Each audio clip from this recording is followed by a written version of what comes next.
係，大家好。鹼性離子水咧，另外一個特點咧就係個小分子團嘅水。原來水咧經過一個電解嘅過程咧，就會係一個小分子。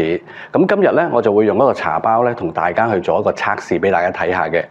咁面前咧，我哋有兩樽水，咁有一樽咧就係我哋屋企成日用嘅自來水。咁另外咧就係我哋鹼性嘅離子水。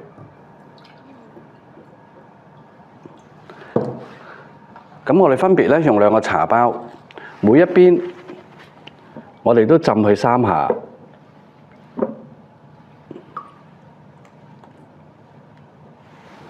咁大家會見到鹼性嘅離子水呢邊係特別出味嘅。咁我再用呢個茶朵做一個茶膽俾大家睇下。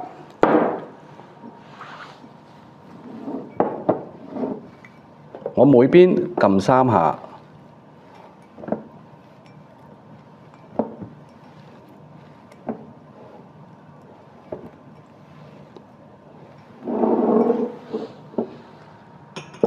咁平時我哋沖茶咧，我哋會發覺越沖越淡嘅，但係用我哋嘅鹼性離子水咧，你會發覺